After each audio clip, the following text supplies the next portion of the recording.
আসসালামু আলাইকুম রহমতুল্লাহ। প্রিয় দর্শক, শিল্পী মশিউর রহমান মুখ খুলেছেন এবং তিনি তার গজলের ব্যাখ্যা দিলেন। চলুন আমরা তার মুখে শুনি তিনি কি ব্যাখ্যা দিলেন। তার ব্যাখ্যা কি যুক্তিযুক্ত?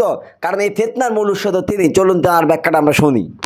প্রিয় দর্শক, আলোচনার শুরুতে আপনাদের কাছে একটা অনুরোধ, যারা আমার চ্যানেলটি সাবস্ক্রাইব করেন না প্লিজ প্রিয় ভাই আমার চ্যানেলটি সাবস্ক্রাইব করে রাখুন। বলেছে তোমার কি বলেছে আকাবির, কি বলেছে তোমার বাপ দাদারা, ওইসব কিচ্ছা ছাড়ো, যদি বন্ধু পারো কোরআন হাদিস জেনে বুঝে একটু তুমি পড়ো।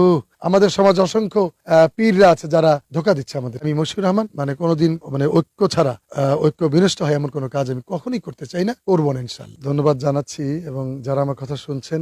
আজকের কথাগুলো এভাবে বলতে চাই যে আমরা কারো বিরুদ্ধে কোনো কথা বলি নেই। আমরা শুধুমাত্র যারা হকের বাইরে যারা আছেন, আমরা জাস্ট আমার গানগুলো কিন্তু তাদের বিপক্ষে, কিন্তু হক্কানি যারা আলেম, হক্কানি যারা পীর মাশায়েখ, যেমন আমরা গাই, কখনো অনেক গান গেয়েছি, যেমন এই ওলি আল্লাহর বাংলাদেশ, এই শহীদ গাজীর বাংলাদেশ, রহম করুন আল্লাহ, রহম করুন আল্লাহ, এই শাহজালালের বাংলাদেশ, শাহ মখদুমের বাংলাদেশ, এই তিতুমিরের বাংলাদেশ, শরীয়তুল্লাহর বাংলাদেশ, তাদের পথে কবুল করুন আল্লাহ, কবুল করুন আল্লাহ।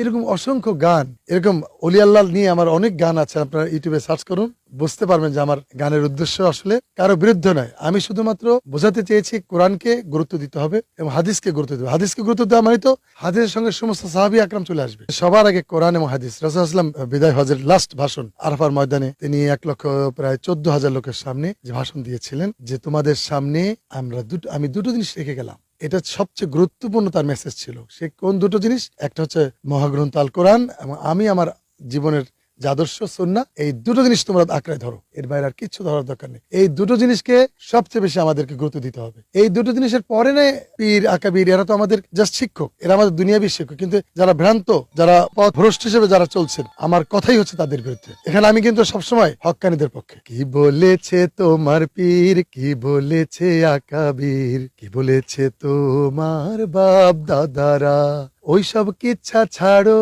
যদি বন্ধু পারো কোরআন হাদিস জেনে বুঝে একটু তুমি পড়ো, আল কোরআনটা বুকের মাঝে আঁকড়ে তুমি ধরো।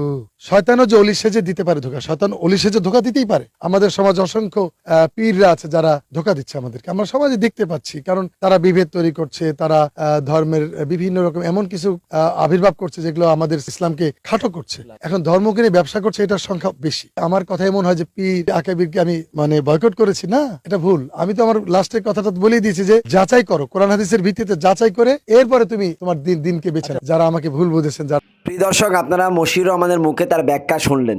তিনি যতই ব্যাখ্যা দিক না কেন, এই গণ্ডগোলের মূল হোতা তিনি, এটা তিনি এই দায় এড়াতে পারেন না। তিনি বলেছেন কোরআন ও সুন্নাহ ছাড়া আর তো কিছুই নেই, কোরআন সুন্নাহর বাইরে আর কি আছে। এটা তো ঠিক। কোরআন সুন্নাহ কি আপনি ডাইরেক্ট মানতে পারবেন? কখনো কি সম্ভব? কোরআন সুন্নাহ কাদের মাধ্যমে পেয়েছি, এই জিনিসটা অনেক ভাই বুঝতে চান না। এই কারণে কথা কোরআন সুন্নাহ অবশ্যই কোরআন সুন্নাহ দলিল থাকবে এক হাতে, আর কথা থাকবে সাহাবায়ে কেরামের প্র্যাকটিক্যাল ব্যাখ্যা, নমুনা। তখন আপনি কোরআন সুন্নাহ ভালোভাবে বুঝবেন। তো মশিউর রহমান এখানে যতই ব্যাখ্যা দিক না কেন, নিজেকে নির্দোষ প্রমাণ করুক না কেন, তার উদ্দেশ্য যেটাই হোক না কেন, মূলত এই গণ্ডগোলের মূল হোতা তিনি। এই দায় তিনি এড়াতে পারেন না। যাই হোক, তিনি ব্যাখ্যা দিয়ে বুঝিয়েছেন, তবে ব্যাখ্যাটা যথেষ্ট নয়। এই